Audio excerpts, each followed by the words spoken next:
Hi అండి, welcome back to our channel. ఈరోజు మన వీడియోలో బంగాళదుంప వంకాయ టమోటా కర్రీ సింపుల్గా కుక్కర్లో ఎలా చేయాలో చూపించబోతున్నాను. ముందుగా స్టవ్ వెలిగించి కుక్కర్ గిన్నె పెట్టుకోవాలి. ఈ కుక్కర్లోకి 3 స్పూన్స్ వరకు ఆయిల్ని యాడ్ చేసుకోవాలి. ఆయిల్ బాగా హీట్ ఎక్కిన తర్వాత జీలకర్ర 1/2 స్పూన్ వేసుకొని వేపుకోవాలి. జీలకర్ర వేగిన తర్వాత 2 ఆనియన్స్ని సన్నగా కట్ చేసుకొని ఆయిల్లో వేసుకొని ఫ్రై చేసుకోవాలి.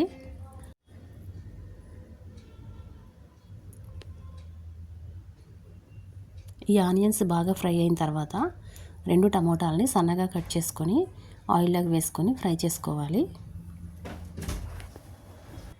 ఈ టమోటాలు ఆనియన్స్ ఆయిల్లో బాగా మగ్గిన తర్వాత 1/2 కేజీ బంగాళదుంపలను సన్నగా కట్ చేసుకొని వాష్ చేసుకొని ఇందులోకి వేసుకోవాలి. బంగాళదుంపలు వేసిన తర్వాత మొత్తం అంతా బాగా మిక్స్ చేసుకోవాలండి. ఈ బంగాళదుంప ముక్కలు ఆయిల్లో బాగా మగ్గాలండి. కనీసం 2 మినిట్స్ అయినా ఆయిల్లో మగ్గనివ్వాలి. ఆ తర్వాత మాత్రమే వంకాయ ముక్కలను వేసుకోవాలి, ముందే వేసేసుకోకూడదు. మొత్తం అన్ని బంగాళదుంప ముక్కల్ని కదుపుతూ ఆయిల్లో మగ్గించాలి.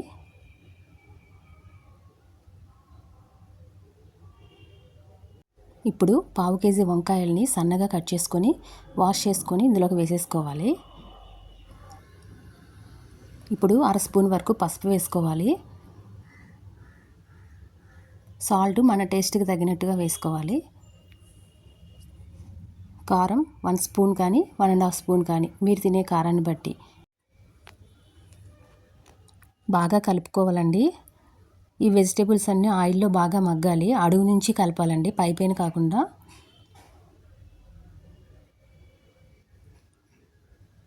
మొత్తం అంతా బాగా మిక్స్ అయిన తర్వాత ఒక 2 మినిట్స్ అలా ఆయిల్లో మగ్గించాలి.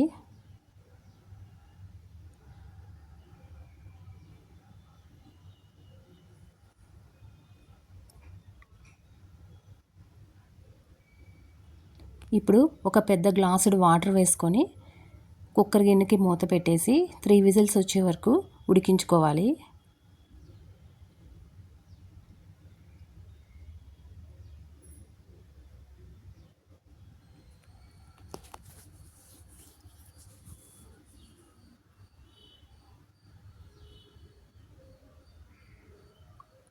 కుక్కర్లో స్టీమ్ అంతా పోయిన తర్వాత మూత తీసేసి మొత్తం అంతా మళ్ళీ ఒకసారి కలుపుకోవాలి.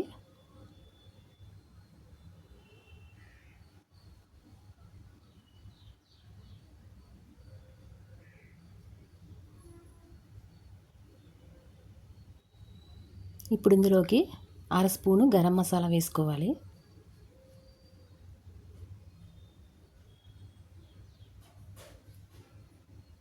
గరం మసాలా వేసిన తర్వాత మొత్తం అంతా బాగా మిక్స్ చేసుకోవాలి. ఇప్పుడు కర్రీ మొత్తం బాగా కలుపుకోవాలండి. గరం మసాలా మొత్తం కర్రీకి అంతా పట్టేలాగా మొత్తం అంతా బాగా కలుపుకొని 2 మినిట్స్ మగ్గించాలి.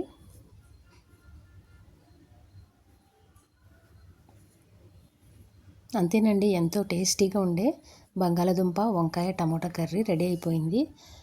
ఇలా సింపుల్గా చేసేసుకోవచ్చండి, టైం లేకపోతే. కుక్కర్లో చేసినా కూడా చాలా బాగుంటుంది. ఒకసారి మీరు కూడా ట్రై చేసి చూడండి, ఎలా వచ్చిందో నాకు కామెంట్ సెక్షన్లో తెలియచేయండి. ఈ కర్రీ చపాతీలోకి, పూరీలోకి, రైస్లోకి చాలా బాగుంటుందండి. ముఖ్యంగా చపాతీలోకి, పూరీలోకి చాలా టేస్టీగా ఉంటుంది. Thank you for watching friends. Thank you so much. ఈ వీడియో కానీ నచ్చినట్టయితే ప్లీజ్ లైక్ చేసి, షేర్ చేసి, సబ్స్క్రైబ్ చేసుకోండి ఫ్రెండ్స్.